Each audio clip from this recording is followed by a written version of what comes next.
waiting for people to come in. Mm-hmm.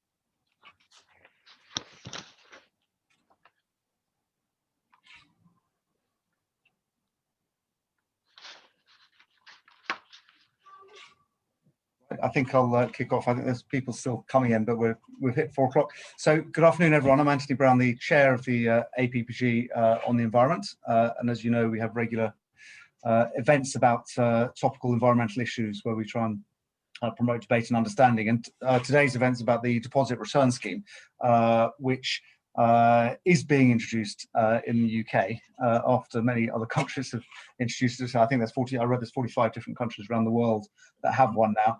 I'm actually half Norwegian and spent my summers in Norway and was always very impressed by their scheme, where they have what are called reverse vending machines at the entrances to all the main shops, and people carry their bags of cans and bottles and they go in and pump them in the little hole and get their coins coming out afterwards, and you'd get children collecting bottles and cans from anyone who'd give it to them, and they'd make a little living on the side by taking them down to the shops and getting the money back. We haven't had this in the UK. It's obviously been discussed for many years.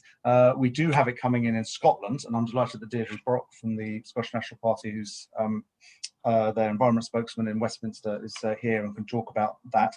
But the issue now, because we've had a consultation on it, the government's is legislating powers to introduce the deposit return scheme in England, Wales and Northern Ireland. Scotland, separate regime. The question now is not if we should have one, because that sort of campaign has passed, as it were. We are now having one. The question is, how do we actually get it to work? How do we get it to increase recycling, to reduce littering, to make sure there's proper public engagement, and to make sure that it works for the drinks companies and the packaging companies and the supermarkets as well? They're all going to have to cooperate with it one way or another. I'm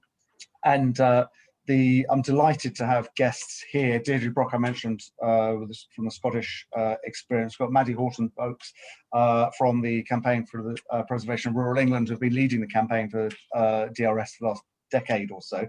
We've got Lee Marshall from the Chief Executive of the Local Authority Recycling Advisory Committee, who the local authorities are going to, because they do all the recycling, curbside recycling, they're going to have to collaborate with this obviously as well. Jim Fox from Coca-Cola Europe, who obviously are quite heavily involved with this as one of the main packaging producers, if that's the right word, but experience of it across Europe, the different schemes. And then Tom Giddings from Alupro, which is the aluminium packaging recycling organisation, obviously another industry interest. So, as I say, really sort of focusing on how do you actually make this work. Does it apply to all containers, just some containers? Is it industry-led? Do you just have one deposit or multiple deposits? There's lots of ways this could work well, lots of ways this could probably go wrong. So I'm going to hand off, first of all, to Deidre Brock for the Scottish experience and what they're doing there, and what lessons there are, and what, if she's got any suggestions for what England, Wales and Scotland should do. And then I'm going to come to Maddy from CPRE about their campaign, what their aims are, and then come to the industry point of view from Jim Fox and Tom Giddings, and then end up with Leith for the local authority. So Deidre, over to you. Great, thanks very much, Anthony. You can hear me, yeah? Good. Great, thank you. Hi everyone, good to have you along today. Pleasure to come along and speak about some of the deposit return scheme experiences in Scotland. First thing to say about deposit return schemes is, of course, they are the right thing to do. We need to find ways to encourage the reuse of made materials and the recycling of those that can't be reused, and this is one hugely important tool in doing that. Scotland's deposit return scheme will see a 20p deposit charged on drink containers that are made of PET or PET, glass or steel or aluminium, refundable when the empty is returned. It will have more than 17,000 return points across Scotland. It's expected to remove 34,000 plastic bottles a day from littering and create an additional 76,000 tonnes of recycling a year and save about 4 million tonnes of CO2 equivalent emissions over 25 years. We should be clear, of course, that consumers are not always the biggest polluters or the biggest users of single-use packaging, and this isn't a cure-all, but it is a beginning. And we know from long and hard experience that consumers are usually more responsive to environmental messages than producers and big retailers. Perhaps though, if we are changing the habits of consumers, then we have a greater advantage to press home the message to the others. And I think it's also likely that a customer base that is doing its bit to drive the issue forward is more likely to apply pressure to the retailers to ensure that they too do more to clean up their acts. And it is effective, by the way. One of the exemplars that Scotland looked to when considering the DRS was Germany, where reverse vending machines, we've already heard from Anthony about Norway, where reverse vending machines were already common to take in the aluminium and steel cans, the PET plastic bottles and glass bottles that were in the scope of the German scheme at that point. Now, estimates of its efficacy were upwards of 95% at that time, and the appetite in the population for driving it further was clear. And I understand that lockdown measures have meant that pressure to include takeaway packaging in deposit return schemes is increasing there too. So as you can imagine, once it starts, it will continue to grow.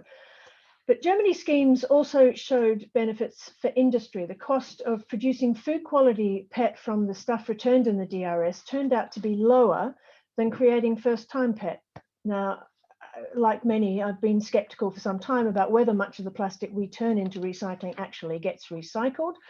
The horror stories of it being shipped off to somewhere else to become their problem give, I'm sure, many of us cause to think that we just must try harder. So with that in mind, if schemes of this nature can provide incentives for industry to actually recycle, then I think that's an advantage worth grabbing while we can. So finding those advantages and helping industry to see what's in it for them really helps to drive change. I mean, there aren't enough FTSE 100 companies asking how they can reduce profits to help the environment. We found in Scotland there were concerns raised by companies that were relatively simple to address. Coca-Cola we'll be hearing from later, but they were one of the companies opposed initially to the Scottish scheme in the beginning, and who raised a number of concerns, including the possibility that people may collect returnable items in England and then drive over the border to redeem a deposit that has never been paid in the first place. Likewise, even after the regulations for Scotland's scheme were created and after that a delay to implementation, the latest date that we have is July the 1st, 2022.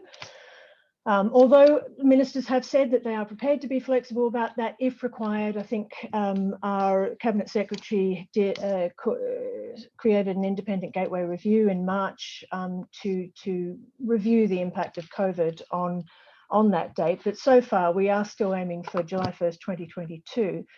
But after, even after those regulations were created, there were industry bodies who wanted to dump it. The Scottish Wholesalers Association, for example, suggested it should be deferred until after the pandemic had passed.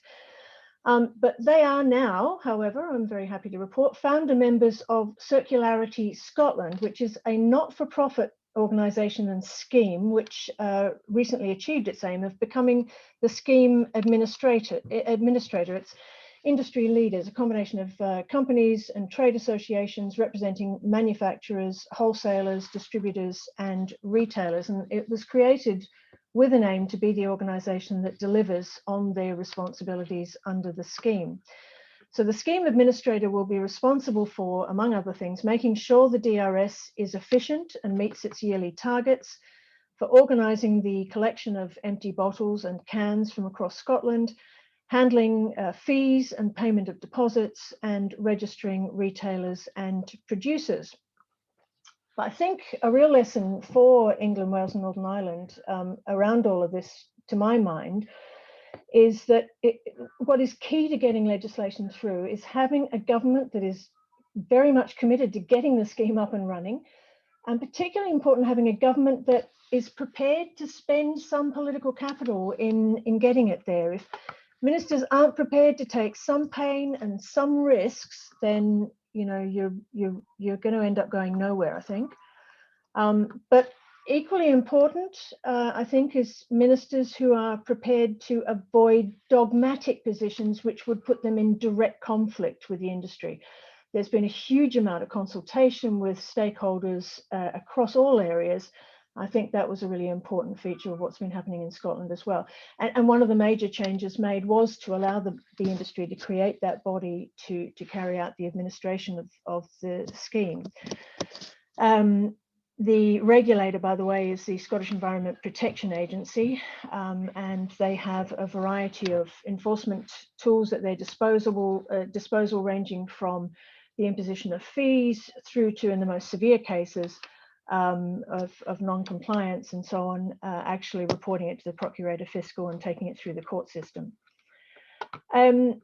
So anyway, keeping an eye on that administration scheme, how the industry delivers that, and over the next wee while is certainly very key to ensuring its success. We know from other schemes, as we were discussing before, something like 45 other countries and territories across the world have been operating DRS, and they can be stunningly successful, but they really do need buy-in from all sides. I certainly think we'll get that from consumers. If you'll remember back, the introduction of the carrier bag charge seemed at one stage to be an enormous imposition and just too big an ask, but it became a real driver of change, which encouraged changes in consumer behaviour, which led to changes in retailer behaviour. So I have got no concern over the reactions of the public. I remain, I'm afraid, to be convinced that the industry will get completely on board unless it is compelled to do so. So I'll be very interested to hear what folk are saying after this, or finds itself where it is in the financial best interests of companies to drive these schemes forward. So who knows, perhaps we'll be returning to those days that Anthony referred to, where wee lads and lasses buy their cinema tickets with lemonade bottles and the like. Hopefully. I have fond memories myself, and back in Australia, of taking bottles along to the shop and getting some money back.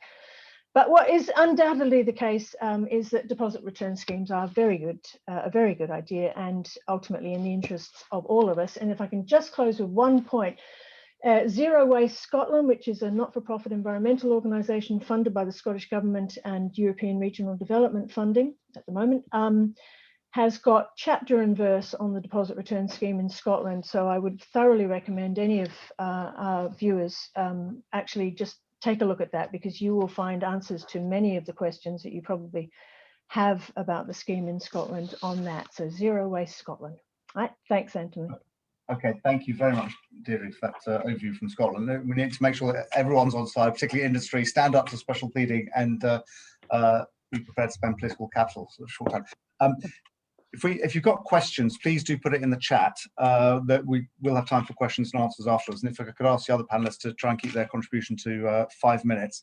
I'm coming first to Maddy Haughton-Boakes from CPRE, who've been campaigning on this for 10 years or so. We are there now, more or less. The government's doing it. What would you actually like to see? What are the things that would make you happy now going forwards, and what are the things that you'd warn about, saying don't do that? Anthony, and thank you, Deidre, for that. I think quite a positive opening on the situation. When preparing for this, I have to say I didn't feel quite so positive that we are there now. I think the latest consultation feels like a real setback, to be honest, with some of the wording that is in there around questioning the kind of the motives and the need for a deposit return in a post-COVID world, as if littering and environmental concern weren't something that's going to exist after COVID. And it does feel kind of difficult to be talking about the scope when it feels like the real purpose and the objectives are even coming into question again, and that the introduction of a deposit return system in England, Wales and Northern Ireland is now being proposed to be at the end of 2024 at the latest, which is obviously after we'll be legally required to have another general election. And regardless of who's in power, it will be a newly formed government whose responsibility is. And so this government won't be following through on their their manifesto to introduce a deposit return system in the time that they are in power. And so I didn't feel quite so positive preparing for this today. But I think it is helpful to kind of come back to the real benefits of it. And I think the benefits are there for an all-in deposit return system, one that includes all materials and all sizes, because why we would want to just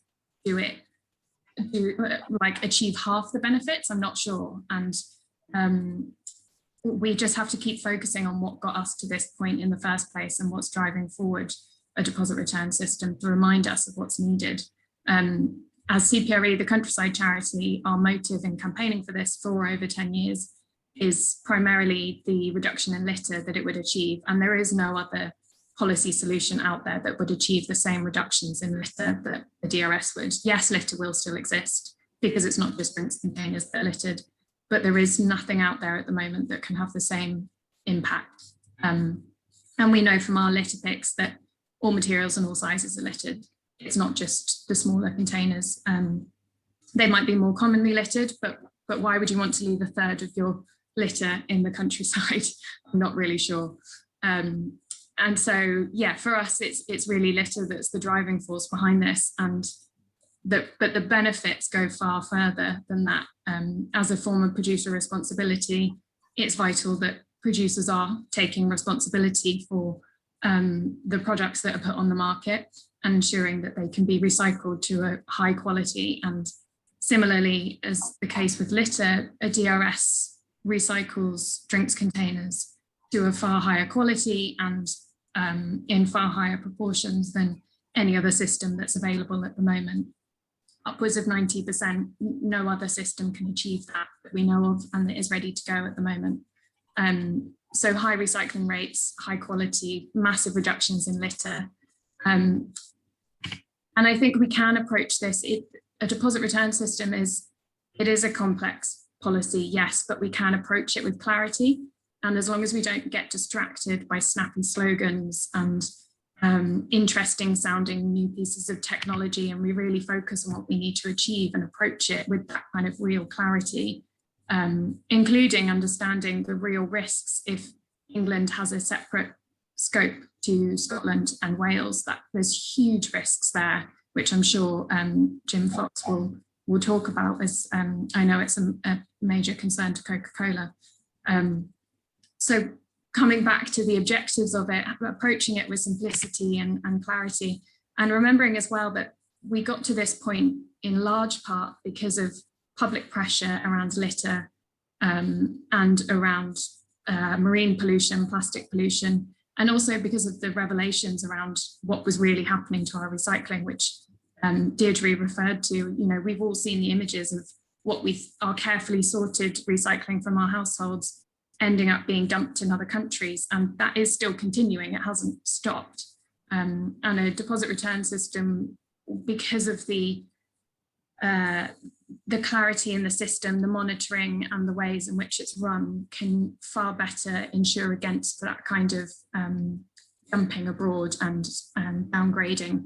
And I think one thing that always helps me in understanding how this system could work, or gives me rejuvenated hope, I guess, is remembering school children that we've spoken to through our campaigning around deposit return, and a class of children just of 7 years old completely understanding the benefits of an all-in deposit return system and how it would work. They ahead of a meeting with Michael Gove, when he was Secretary of State for Environment, a group of school children from Dorset drew pictures of a deposit return system, and the accuracy with which they drew those pictures was amazing. So anybody who says that consumers won't understand it or they won't engage with it and get lost in the kind of what should be really simple, just need to be reminded that if 7-year-olds can understand the complexities of it, then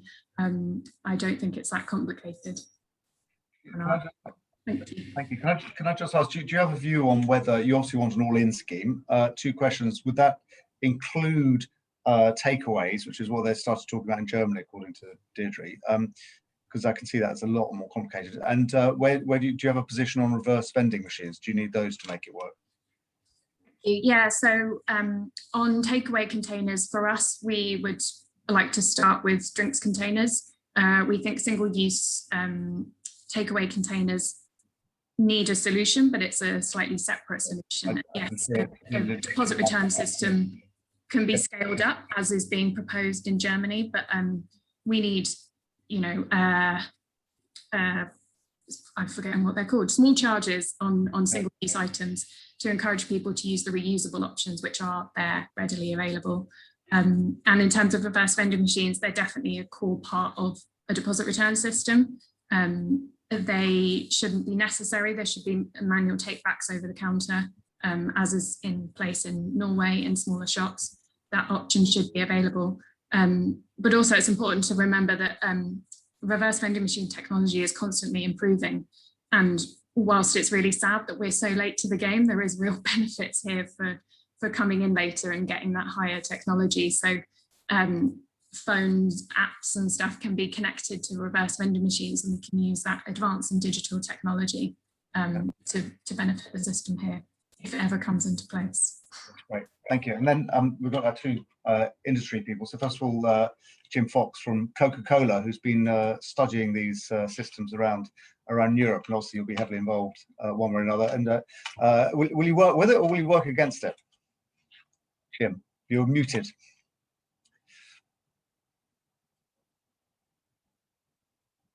Can you unmute yourself? Yeah. So Coca-Cola, I don't know, I should really introduce myself very briefly first. We make and sell many of the soft drinks you see on the shelves and in restaurants and pubs in the UK. We do that plastic, glass, aluminium bottles and cans, and we do it pretty much to every single shop, restaurant in the country. So we've got, you know, a really good understanding of packaging. And I've personally been involved in the last 5-6 years in bringing the Scotland scheme to fruition. Deidre was right. I was against it at the start, and I changed my mind some 4 years ago and worked with the Cabinet Secretary at the time and Zero Waste Scotland to get it to where we are now, and I'm a founder member of Circularity Scotland, which is the company that will be seen to operate the deposit return system in Scotland. Going back to the exam questions for today, why is DRS important?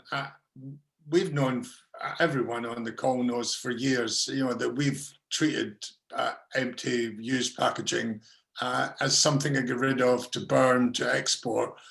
And we know that we've got to transition to get it to be not a cost, but a valuable resource. Changing that situation is really, it's difficult, but it's if we're serious about reducing carbon, we've got to really change that. And society is demanding it now, you know, especially the younger generations, absolutely demanding that we get back in control of packaging. So why would DRS be important to that?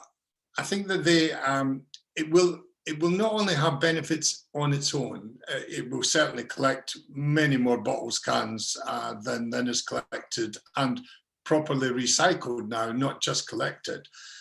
But we think it will have an effect well beyond DRS. So, you know, it will provide predictable quality and predictable volumes of packaging back into the system. That will allow easier, more, you know, quicker investment in recycling companies, reprocessing companies. Combined with the packaging tax, the packaging tax will create the customers for that recyclate. So when reprocessors do invest, they know that there will be already a source of income there ready to help create that circle, that circular economy. If we put a value on our bottles and cans, as in DRS, it will have a huge impact on littering. It won't clear up all the littering, because all the littering is not bottles and cans, but we can work on that. And I think, though, beyond just that impact on littering, it will create a new thought process in households, by consumers, by the public. It will change habits far beyond DRS, and we may well get much better recycling beyond bottles and cans than we are getting now. We've supported, certainly for the last 4 years, a well-designed scheme because we know it's easier to make new bottles and cans from a deposit return system than it is from a curbside collection system. The quality of the materials that go into reprocessing is far higher. I would say, though, to this audience that, to be truly efficient and world leading, we've got to at least have compatible systems across Great Britain. Whether we agree with devolution or independence or unionism, this is not about politics, this is about environment. It's a relatively small island, and if we can't join up the initiatives that are needed to drive this kind of thing, then we failed to some extent. I think it would make more sense for the DRS systems, even if they are separate for England, Wales and Scotland, to be compatible and to start at the same time. Because when you don't start at the same time, the difference in park value means that, and as Deidre just said, I gave evidence to the Scottish Committee on this, it's an enormous amount of money that will be changing hands, and it will attract fraudsters. A truckload of Coca-Cola cans bought in Manchester and transported to Scotland before the English scheme starts, but after the Scotland scheme starts, will be worth about £15,000 to that fraudster, even before they start selling the Coke cans. That's an enormous incentive to commit a criminal act. I'll go on. What could it look like? Well, we've had the benefit of looking at Scandinavia. I've been to most of the countries, Germany, Estonia, Norway, Sweden, Holland, and they all have good bits and bad bits. And I think what we've seen in Scotland, and we don't agree with everything that's in the Scotland regulation, by the way, but it is a good scheme. It's a pretty well-designed scheme. We would argue about some of the peripheral pieces, but they have cherry-picked some of the best ideas from the Scandinavian countries, and that's why I would recommend that you start there in England. I think you start there in terms of having all packaging to obligate on packaging by material type, not by product. So, cans, bottles, whatever's in them would need to be in the scheme. I think that you've got to have a size limit, or a very small limit, 50 millilitres up to 3 litres. That's not because that's the only packaging that gets littered or whatever, but that's where the machines are more effective. The machines that can handle these things are pretty much designed for that size. Anything that's outside of that size will be picked up by the changes in extended producer responsibility anyway. So you will capture at the very least 80%, probably 90% with the sizes that I'm recommending. On the go, we don't understand it, and we're involved in packaging at every level across the UK. On the go is not. Can you just explain to everyone what you mean by on the go? Yeah, on the go. On the go, I mean, we have a choice now in the consultation. We have a choice between everything, all packaging, wherever you buy it and wherever you consume it will be in the scheme. Or alternatively, you restrict the scheme to only where you buy it for consumption near where you bought it, on the go. So if you buy, for example, a can of Coke and go and sit in a local park, that would be an on-the-go occasion. Imagine this, though. Two people sit on the same park bench, both are drinking cans of Coke. one bought it last Saturday at the supermarket in a can, in a 12 pack of Coke cans, and the other bought it in the kiosk 10 minutes ago around the corner. They're both consuming the same can, yet one of them needs to take it back to get the money back, and the other can throw it on the grass. That is exactly why we cannot allow on the go. It doesn't make sense, and I think Maddy touched on it earlier. It's not a complete system. Why would you only go halfway there? It doesn't make sense to us. Anyway, that's our view on the go. Digital, I think, again, a welcome innovation. I think that we do need to move forward. We don't think that digital is advanced enough at the moment. We don't think it's been thought through well enough. Digital, for us, means that the product that we were hoping to improve the quality of will again become, through a different process, locked into the curbside collection stream, and therefore the quality won't be good enough. And equally, it won't solve the litter problem that we've got, because by digital, just to be clear what you mean by digital for everyone as well. You mean digital means if at the moment every Coca-Cola can is marked, and every Diet Coca-Cola can is marked, but they're marked differently. You can tell the difference between a Diet Coke can and a Coke can. In digital DRS, technically and theoretically, you would be able to tell the difference between every single Coca-Cola can. Each Coca-Cola can would be marked differently so that it would be individually identifiable within a digital system, so that when you scanned that particular can, you were credited to your phone or whatever device you were using, and that the credit money would appear magically in your bank account, and you wouldn't need the machinery, the equipment, in theory, that the DRS needs. The problem with that is, first of all,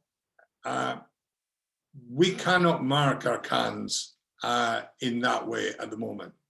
It's technically impossible to mark the cans that we need at the speed we need them to mark them.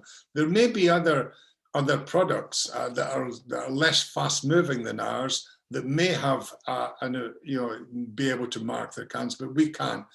The other thing is, if you scan a Coca-Cola can at the local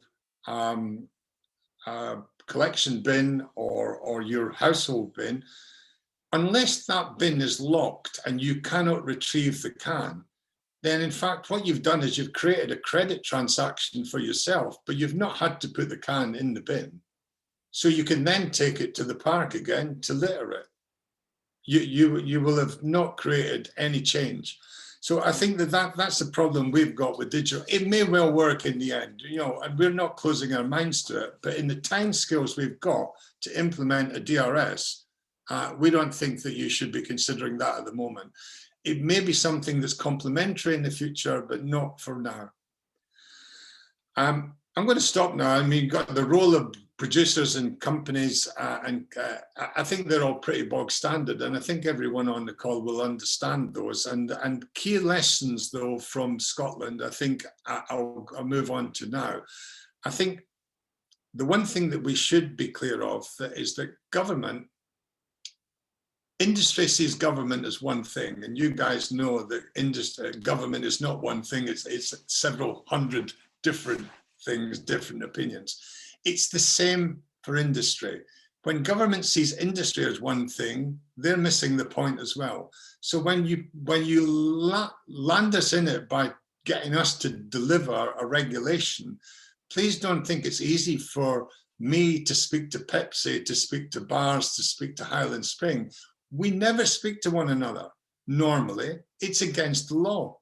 We don't go there. So for us to be forced together like this has been very difficult. It's been slow. And then to have to speak to retailers where we have a commercial relationship, but it's a fairly difficult one at times, to land this thing. So it takes longer than you think. Please don't think that we can just all turn up and agree how to do this. Government did set out what they wanted to set out. They said they wanted everything collected. They said what the scope was, cans, bottles. They said they wanted the targets of 70, 80, 90% over 3 years, and that producers would pay for the scheme. All of that was great. That's what government should do. In the Scotland scheme, and I think Deidre understands this, we disagreed with one final bit. They imposed a deposit on the scheme of 20p, fixed 20p deposit. We didn't think they needed to do that.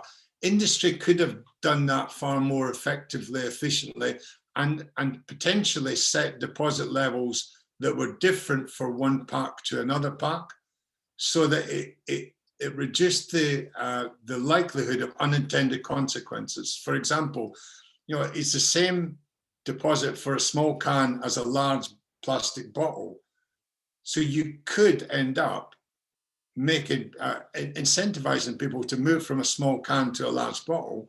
That means that there are some NGOs, and probably Maddy's in that group, that would like to see a reduced reliance on plastic, but that incentivizes the reliance on plastic. That's just one example. So longer than we thought. The lead times on the projects are all very long. And I really do call out, and I said this morning as well, that if all the countries could just, I'm not naive, but if they could put politics on this particular subject to one side, we would make some great progress. I think it would, the environment, litter, and industry would all benefit from just some pragmatism on this particular subject now. Okay, thank you very much. Lots of clear messages there, and it's always interesting to ask politicians to put politics aside. I agree wholeheartedly, but it's quite a difficult message often. So coming to Tom now, just conscious of the time, if you keep the comments quite brief, because you've got some questions coming as well. So from the aluminium recycling perspective, what do you want to see? Excellent, thank you. Yeah, just a quick intro. Alupro are obviously the aluminium packaging recycling organisation. Our objective is to get as close to 100% recycling rate as possible for all types of aluminium packaging, but I'll keep my comments obviously specific to the DRS and aluminium cans today. Our membership incorporates the entirety of the value chain of aluminium. We're a member organisation, trade association, from melters of primary aluminium right through to recyclers. So we've got converters, brands, and so on, sorters. And our members are active also in a lot of places where there are DRS schemes already. So what I'll do today, I'll limit my comments to hopefully some key principles and key themes which should be considered throughout the design of the scheme, which we consider to be the most important thing to be talked about at the moment. I will say as well, we are supportive of a well-designed DRS. We're not opposed to it, just to make sure that certain principles are maintained. So I've got some key principles that should be kept in mind. I'll expand on these a little bit. Firstly, any deposit return scheme should be fair and equitable to all participants to avoid perverse outcomes. It should always seek to avoid market distortions purely resulting from policy intervention. That's just good practice. Secondly, a deposit return scheme should build on existing recycling performance, not undermine it or simply seek to replace it. So just a point there, I'll just take the beverage can. In 2019, the UK reached a recycling rate for the beverage can, a recycling rate, not just collection, actual real recycling of 76%. This is expected to rise further to over 80% for 2020. If we're targeting 90% with the DRS, we need to make sure that we don't go backwards from our already high starting point in the meantime. Third point, any DRS should be designed for the unique UK market. There are lots of different deposit return schemes out there, some great performing ones, and they've all got different lessons we can learn, but none of them, you can't simply import them. The UK has different market dynamics. It has a higher degree of on-the-go consumption, so we must think about how we design our scheme to capture those things. And lastly, any deposit return scheme should take the required time to design and roll out. Not a necessary delay, but obviously Jim was hinting at there are some long project lead times just for cans. We think it's going to take 18 months to run through the 10 billion cans on the UK market, print them with the right things and repopulate them so on the shelves. So that's not a delay, that's just how long it takes to replace that many cans. So those, we need to make sure we've got sufficient runway without taking liberties. So some practical lessons and some international kind of learnings, just a few concrete examples. Firstly, you must have a strong regulatory framework. There are lots of elements to this. Mandating strong and effective labelling is a key one to make sure you avoid the fraud risk. And to give you an example, the Estonian DRS, when that rolled out in the late 2000s, it faced collapse within 18 months. It launched too quickly. It didn't test its anti-fraud measures properly. And as a result, it fell victim to a fraud. It's sorted now, but only as a result of implementing those measures properly. So we need to make sure we avoid that pitfall. And when it comes to labelling, you can look at the Nordic schemes for many good things, and this is one of them. You go to many of them, they've got the PANT system, where they've labelled their in-scope containers clearly for the consumers, so they know that they can redeem the deposit on it and that they're paying a deposit on it. But crucially, they do it without putting the price on the container. They put a value, they just say 1, 2, 3, 4, and 1, 2, 3, 4 means something different. It means you redeem a different deposit, and it means that the scheme administrator in the background can just adjust what 1, 2, 3, and 4 mean, whether that's 10, 20, 50 pence or whatever, without printing whole new cans and whole new labels. So it's flexibility whilst having the rigidity and security of having those correct labelling procedures. The second theme I'd talk about, and this is probably the key one, is how you meet the objectives whilst avoiding perverse outcomes. So we think a world-leading DRS for the UK should have kind of 3 key features. Firstly, it should include all container materials and sizes. It should be all in rather than on the go. Secondly, to retain the value of the material being collected and to offset the producer fees which are payable by obligated parties under the scheme. So producers will obviously be required to fund the scheme. It's a producer responsibility scheme. But as part of that, the value of aluminium, plastic and glass should be reflected in what the producers of those materials should pay to make sure that they all pay their own way and there's no cross-subsidization. And lastly, crucial, Jim touched on this, but the deposit level. There are 3 key things to make sure the deposit level is, first of all, sufficient to motivate consumers to return the containers and participate. You want to get your 90% target rate, which the world leading schemes get. The value for this should be set by the scheme administrator, but we find globally it's anywhere between 10 and 20 pence to start off with. But we don't think it should be fixed. We think one of the problems with the Scottish scheme is that it went for a fixed level of 20 pence per container, regardless of size.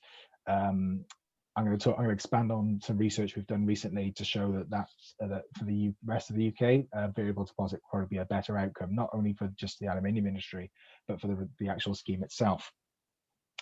So we, as a result of the introduction of a flat rate in Scotland, Alupro commissioned some consumer research which indicated that as a result of the cumulative effects of 20 pence per can on these multi-packs, by the way, over 60% of cans in the UK are sold in multi-packs, so it's really important to get that right.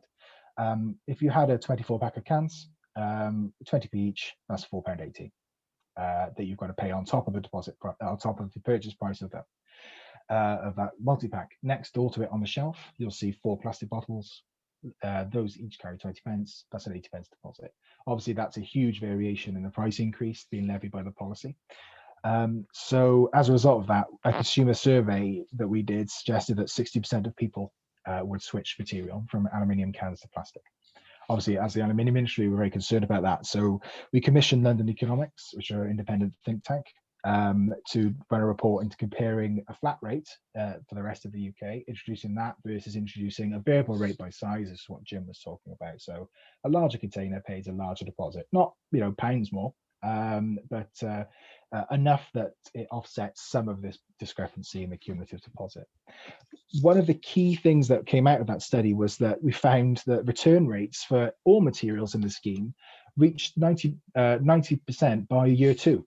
Not by year 3 as we commonly see. And this is due to the higher incentive basically from paying a higher deposit on these larger containers.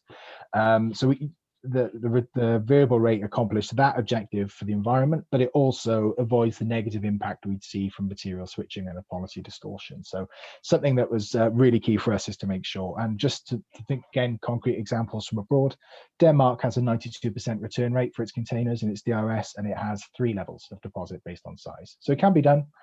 We've commissioned work on consumer confusion just to see if that's an obstacle, and no, it isn't. In fact, our results suggest that over 70% of people support, understand and support a variable rate concept. So something that there should be any obstacles to do, but again, we should leave it to the scheme administrator to set what the absolute value should be. The third point I would talk about is just to make sure that urge you to yes, of course. In which case, the last point, I'll ignore that one and go straight to the last one, which is to make sure it's as easy as possible for consumers to redeem the deposits. In Queensland, there was when they introduced their deposit return scheme, they had initially a bad reaction because from consumers, because they had 40,000 people sharing one return point. Neighbouring New South Wales had more like 1 per 10,000. And that's more at the level we should be going for. So just to make it as easy as possible to return the containers, to make sure we have a variable rate, and to make sure that the labelling and anti-fraud measures are successful is probably the lessons that we would impart at this point. Thank you. Okay, great. Thank you for that very insightful and comprehensive view. So finally, Lee Marshall, representing local authorities. Obviously, you do a lot of recycling already. And again, if I could urge you, just because of the time, to keep your remarks short, we've got a few questions that people want to ask. Okay, we'll do my best. Thank you, Chair. So just then picking up on 1 or 2 points, I suppose. In terms of a DRS, yes, it's going to increase the national recycling rate, which is a good thing. And the increase is going to be about 1.5%, which doesn't sound a lot in the scheme of things, but with recycling rates plateauing, it's not to be stiffed at. Although if you take glass out of that, the increase in the recycling rate is probably only about 0.35%, and these are figures that we've taken out of the DEFRA impact assessment. And this is because the majority of containers in an all-in system are already being recycled through the curbside scheme. So not all DRS material is going to be new recycling. Some, in effect, will be displaced recycling, going from the curbside system to the reverse vending machines. So you could argue producers are going to be paying in part for something that's already there. So from our point of view, we would prefer that DRS is deferred initially, and I'll briefly come on to why that is. But if it had to come in now, then the on-the-go system would seem the logical way to go. That would only increase the national recycling rate by about 0.8%. But this would all be new recycling, and actually in DEFRA's impact assessment, an on-the-go system is only 1/10 of the cost of an all-in system. So you're getting much more bang for your buck, as it were. And like we say, on-the-go items are the ones that are more likely to be littered. In terms of then the discussion about the DRS in the UK, traditionally it's always been framed about the difference it could make to litter. So right from the word go, a DRS was all about litter. That was its reasons for being. And actually it's interesting in the current consultation that in the 3 main aims that are outlined for DRS, litter is not mentioned as one of those. So interesting to see why that's changed. If we look at Scotland, we could learn lots of lessons from Scotland, but we'd need to wait until it's implemented to learn the real juicy lessons, as it were. And I think this is the same in lessons from other countries. So we can learn lessons, but it's how we translate those across to the context of the UK. So most of the countries have implemented DRS first and curbside collection second. So this has allowed other countries to implement a curbside system that takes account of and doesn't duplicate DRS. Now in the UK, we're doing that back to front. We implemented our curbside systems first, and now we're looking to layer DRS on top of that. So it makes sense from that logic then to make sure that the DRS doesn't duplicate the curbside system. And if you think about DRS at its heart, it's actually a behaviour change programme. So it's using either the law of getting your deposit back or the financial penalty of not getting it back to influence what the individual does with their container. How you then go about collecting that container can be open to interpretation in the nation that it needs to be. And I think there is a slight irony in that we seem ready to embrace DRS, which could be seen as a form of pay-as-you-throw, but we're not ready to embrace direct charging on household collections that could have a much bigger impact on consumer behaviour. So I think in terms of the UK, this is the biggest gap in our rush to implement DRS, is the lessons taken from other countries perhaps have not been placed in the context and considered in the UK context. And there's a danger then that we get this imperfect policy transfer. So from Larat's point of view, we'd like to see DRS deferred. We can really then get things right, but also we can see if this digital DRS comes to fruition. Because if we use the existing curbside network, it's going to be a lot cheaper for producers and a lot simpler for consumers. So at the moment, England is looking to introduce consistent collections, whilst at the same time telling the individual in the household, by the way, all your collections are now consistent, but you have to remove those containers and take those back to the supermarket, which seems to be less consistent than we've already got. So I'll leave that one there. So we've got time for questions. Okay, thank you very much.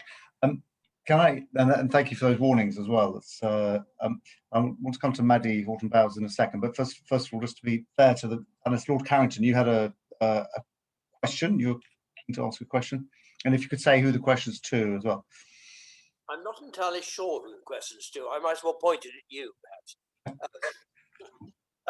I don't disagree with what anybody has said, which is very boring. But the last speaker, Tom, I found very interesting because he points out that the existing curbside scheme is accounting for a huge proportion of recycling.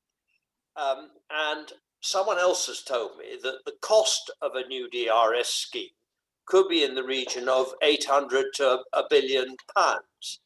Now, all of this really makes me very annoyed because why are we rewarding people? Reward is perhaps too broad a word, for actually doing something which they ought to be doing in the first place, which is putting the cans into a recycling machine or a container. Now, surely the answer to this is the education system. Why aren't we doing more to change people's way of existence, their manners? I know it's not just children doing this, it's grown-ups. But really, we've got to start somewhere. What about the education system? Yes. I think Maddy wants to answer that, and I think she wants to. Maddy, do you want to come in? You want to answer some of the questions about, I think from Lee about and Tom about the recycling rates as well, and how additional this is to curbside recycling. Yeah. So on the education question, so we work in partnership with a number of litter-focused other NGOs who are working on awareness raising and education programs around littering. And while that definitely has its place, it will never prevent littering of drinks containers in the same way that a deposit return system could ever do. And to achieve anywhere near the same would cost a huge amount. And it's also important to think about who those costs are borne by. So a deposit return scheme would cost a lot for producers, but what's also being proposed is extended producer responsibility. So producers will be paying for the costs of recycling their products, regardless of whether DRS is introduced or not. DRS is actually a lot more cost efficient for a number of reasons in how it works. So I'd like to think that beverage producers would actually much prefer to be in DRS because it's more effective and it's more cost effective. But I think it's also the financial incentive is there as an incentive, not as a reward. So the deposit is something that's returned back.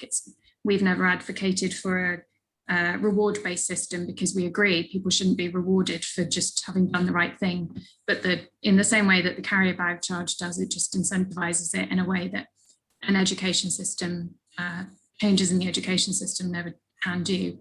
But we are also, as the Countryside charity, supporters of the Countryside Code and rolling that out further and ensuring that people are aware of not to litter, which hopefully most people would be already, but we need the financial incentive as well.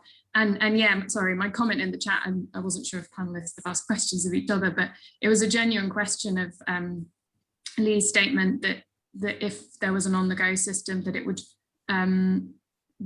would all be new recycling, and yet Tom said that 76% of aluminium cans are recycled, and as I understand it, all cans are under 750 ml. I don't think I've ever seen a litre size can. So I'm not really sure how those two things can both be true. Okay, thank you. Lee, do you want to answer that question? Yeah, I suppose just briefly on that. I mean, cans and plastic bottles and glass bottles already have quite high recycling rates. I think the ones we're not getting are the ones that are generally consumed outside of the home. And obviously, if you've got a system that targets things that are consumed outside of the home, then that may have a bigger change in people's behaviour in terms of bringing it back and recycling. So at the moment, you know, on the go items potentially are placed in litter bins. So litter is not always on the ground litter. You can have litter bins as well, but that's still items that aren't being recycled at the moment. So that's where we're saying that potentially, although the rates are quite high at the moment, an on-the-go system has the potential to capture those items that aren't currently placed in recycling bins. So they may be placed in litter bins as well as sort of ground litter as well. Even like I say, the smaller items, the aluminium cans that are below 750 ml and plastic bottles that are below 750 ml. Okay, thank you very much. Can I just put some of the points raised to Deidre about the experience in Scotland. So one is we've got a question in the chat from Adam Reed. So I won't ask you, Adam, to read it out, but it's really about the point that came up from quite a few contributors about if you've already got a curbside scheme, how do you know the DRS is additional and not just replacing it? And presumably you have that issue in Scotland. And then the point that Tom made about the importance of having a variable deposit so that you don't end up substituting people not using aluminium cans, those incentivized to use big plastic bottles instead, because you've obviously chosen the flat rate. And Jim, I'm just wondering how much you're worried about Jim Fox's concerns, Coca-Cola's concerns about introducing it across the UK all at the same time to stop lorry loads of empty Coke cans being driven up from Manchester to get the deposit in Scotland. I don't know whether that's concerned. Yeah, I mean, that's certainly. I can't understand why Coca-Cola's worried about that, but I don't know whether you are. It's certainly something that's been. It was raised, I know, a lot with the Cabinet Secretary, and she still chose to assume that it's going to be rather difficult for fraudsters to operate in that way. And it'd be interesting to hear, and I'm not aware of these myself yet, perhaps Jim knows, about the experiences of states within Australia or Canada or America that operate DRS and presumably are having to deal with similar sorts of situations. It would be very interesting to hear from Jim about that. In terms of curbside recycling, actually, I was interested in that, particularly what Lee was saying, and I'm sorry, I'm sort of also asking your contributor a question, one of the contributors a question, but just because as I understand it from having been a councillor in Edinburgh, we've done curbside recycling for a long time, but a lot of it was unusable simply because it was so unclean, it had to be basically sent to landfill. So I'm interested in hearing your experiences in regard to that down in England, because it certainly was something that was a big problem for us.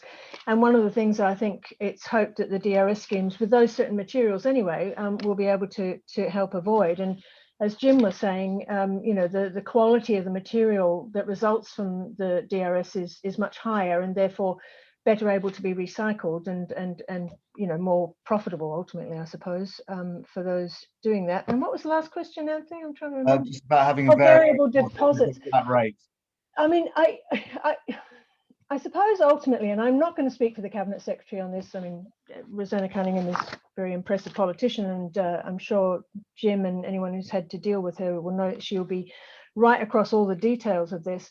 I think ultimately, in terms of having to operate throughout the UK and across the borders, and I just think ultimately there's a certain amount of impatience here, because England, Northern Ireland and Wales has taken so long to decide on which way they're going to jump. As Maddy was saying, it's now going to be pushed to the end of 2024. You know, we were hoping to have it introduced, if it wasn't for COVID, I think we would have had it introduced March 2021, certainly the ambition, and I think we were on our way to achieving that. In terms of variable rates, you know, I think at the end of the day, probably a decision had to be made, and certainly ministers have indicated they are going to be monitoring this very closely, and there will be flexibilities, there will be flexible possibilities in the future. I don't think you know, just because this is what we've arrived at this stage, that we won't look at all the evidence that we get back as it rolls out, and be prepared to adjust when and where we need to.